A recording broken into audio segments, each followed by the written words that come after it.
Sizni eng yaxshi taniydigan inson kim? Oyim biladilar. Oyim meni bilasizmi? Va hozir oyingizga telefon qilamiz. Siz haqingizda 5 savol beramiz. Agar ular to'g'ri javob bera olsa, sizga 100 ming so'm pul beramiz. Oyim nima Ma'lum. Oyi, Yoqtirgan fasli. yoqtirgan faslim qanaqa oyi? Bahor. Ha, to'g'ri. To'g'ri. Yoqtirgan rangi. Темно-синий. Yo'q, qora deng oyi. Qora edi, Ana o'zilik. qora. Yoqtirgan ovqatingiz. Yoqtirgan ovqatim qanaqa oyi? Sen ko'proq nyam-nyamda. Manti deng oyi, manti. Manti. Ana. Yoqtirgan ishingiz. Yoqtirgan ishim oyi nima? Yo'lagirlik. Yo'q, ko'proq uxlayman-ku. Uxlashmi? Yoqtirgan sneklari. Yoqtirgan anu sneklarim. Erkak.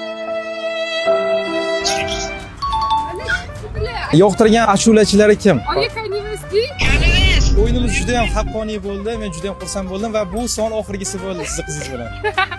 Nima yutding? 100 ming so'm pul yutdi. Oy, 100 ming yutdim oyi. To'lovni bemiydan qilib beraman. Aha. Eng katta xatoyim bu yerga kelganim.